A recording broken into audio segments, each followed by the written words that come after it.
ở đây hay mi guest bur chung chang min zot khan oma private ate kholum na ma kha chen hi ma mo ve don lawa thain ta na mo hi guest bur ania chodin electric kha chunga a oma khami ne kal kopa thain chunga vo vela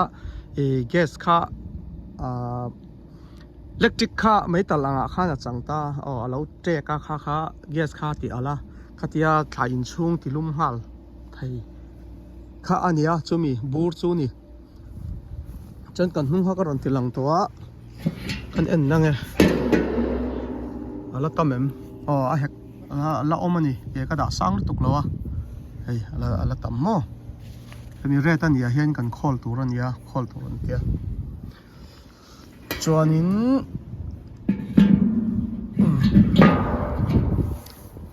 tun tha chung chu la dei mai thei ni kha ei tha chan ve kan ni to do na hei galan sang khat ani kuming kum tir lama ka man kha galan sa zan hi somnga leng chau kha ka manga ka duwa ya te ya zo zung zung kha a boi thla ka ro sur changa ron hei an ron thun don khanin ro sur khanan ron kal lo chang khana poi theya thlai chumi wain galan sang khat mang kha kani mo chuanin electric hi so soi tong khan kong le lama mi so an la heta hela hen electric chuanin yes chang ko pani chu engati electric kha chu ngai man vek lo ti kha so na au mai theya in ngei da na so na po ka dong thawa heta po ase electrica achung ti savek ti lum vek tur chuanin electric bill man kha tam lu tu kani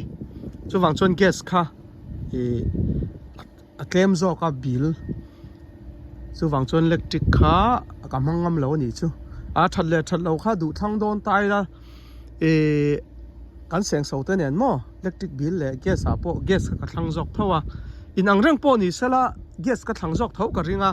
ma se he solar te na kina rama chang kang zela thiam na te po solar man hunani thai hun te kan din huni na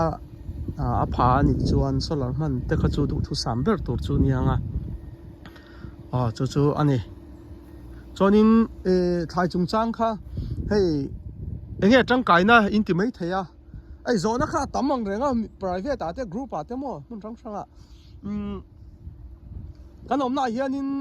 thai nung that thai hun hi thanga tha achang chon thali tha te vurtlak ma le vurtlak tlai kum khain ang lawa ma se cho rolin thanga ti mai ang thanga chu achuang lu tuk lo chu kan thai nun hun chung ani awang khanin hei sam tok te marcha te bokbon te kami zo mai phe chu ram han lo mo chuan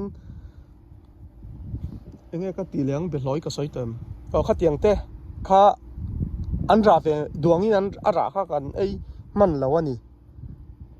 chu wang chonin thanga chung khanin kan mi zo ei le in kha tam thiang ber thar kha kan mom ngoni chu wangin he thai ina khan khovola in thai kan kui tia ka kan lo ti lian sa tiak sa in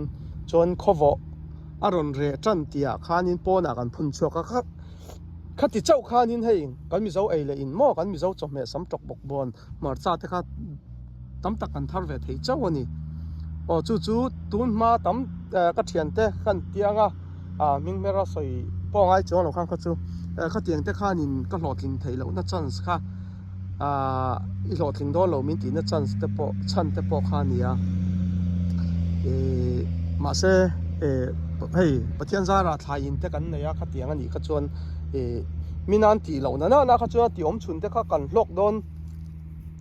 kan tho ha ang kha kan hu don ti kha chu in ring thiam mai tura kan ngai ve boka soi fia dan vak po ka thiam lo thai tiakin vutlak lain kan lo ti tiak sa kan lo en kol lian sa thai ina chu khovo aron re tan tia khanin pon lama kan phun chuak le nia ara khatam tak kan thar thai ani ti lo heta tu chopa kui chop tur kha chuan kholum huna tu chop kui chop tur kha chuan ara ai turang chi hi chu an ra man vak lo ani beloi po an ra lu tuk man lo ma se beloi ra ma chi helai na chi an siam dang la man ang chi chang chang ka chu om ve thawa ma se kan mi zo beloi ra nga tui kha chu ani chia chon ka hrelo ho kan mi zo ei le in hi kan ka chon la tui ber thawa chu chu ani sam tok te mo heng bok bon te po marcha te kha tiang ho beloi mai tiang chi kha kan lo kui sa lo kha chuan an ra man duangin ra kha kan thar man lo ani chumo chuanin hei an thu rang chi lakhar an thur kan ti te hei an thur sen mi zo an thur te po di sela hei pe chu kui sa pona a chi chang man lo ani chu wang chuan a chi hi hemi Myanmar lama kan cha ani lo le Mizoram kan cha anga Thailand ate chu chu kum tin angai kha chu heta chi a chok ve man lo chuanin samtok le bok bon te po kan kui sa wang khan an ni hi chu ara ma sa kha chi tu